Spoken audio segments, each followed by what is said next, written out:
For the first time in decades, the Bank of Japan has raised its key interest rate to 0.75%, which is the highest since 1995, sending ripples through global markets and putting fresh pressure on the yen.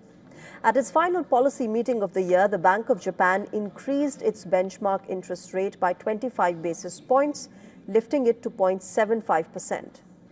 This marks a turn in Japan's expansionary monetary policy after a very long time.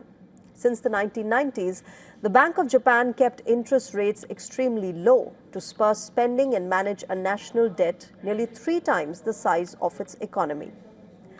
An aging, shrinking population dragged growth and fueled deflation, limiting investment despite cheap credit. To counter this, in 2013, the Bank of Japan launched aggressive big bazooka easing, slashing rates and buying massive amounts of bonds. The rates since then have been kept near or below zero.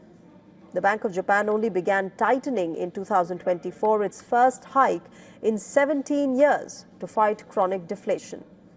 Officials described this move as necessary to keep pace with inflation that has stayed above the targeted and to normalize monetary settings.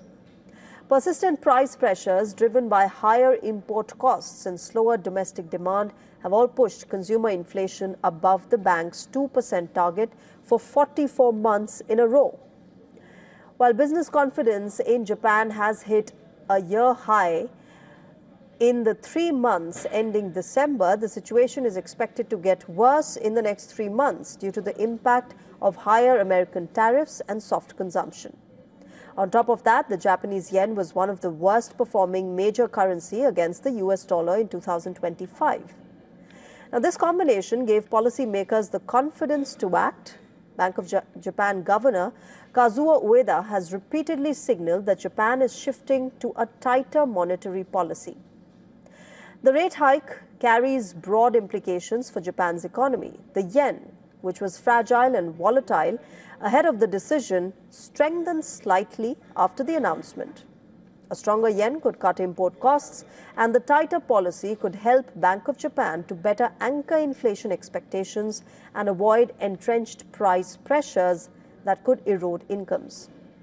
Japan's policy shift, remember, could have several knock-on effects for India as well.